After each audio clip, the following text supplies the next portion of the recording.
জানো তো, কখনো কখনো সবজি থাকা সত্ত্বেও, মানে ভাত খাওয়ার সবজি থাকা সত্ত্বেও খেতে ইচ্ছে করে না।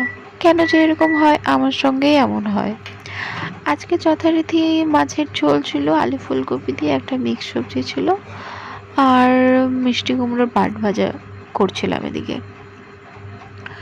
যথারীতি পাট ভাজাটা খেতে অবভিয়াসলি সবারই ভালো লাগে, আর ভাজাভুজি আমাদের বাড়িতে প্রায়ই হয়, প্রায়ই না, রোজই বলতে গেলে হয়।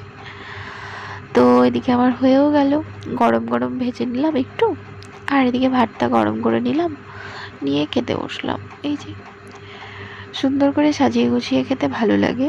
আমি ওরকম একবারে ছন্ন ছাড়ার মতো নিতে পারি না, আমার সত্যি খুব ইরিটেট লাগে। গুছিয়ে নিলে খেতেও ভালো লাগে।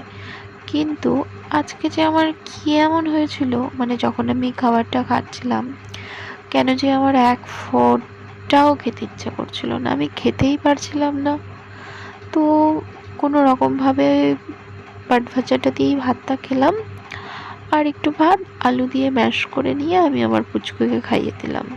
ওকে আমি আজকে তাড়াতাড়ি খাইয়ে দিয়েছিলাম, ও দেখছি ঘুম থেকে উঠে গেছে। তাই ভাবলাম চলো আমার তরফ, মানে আমার কাছ থেকেই খাক। আমি ওর জন্য ভাত এক্সট্রা নিয়েছিলাম, কিন্তু ও দিইনি, আমার ভাতটাই দিয়েছি জানো।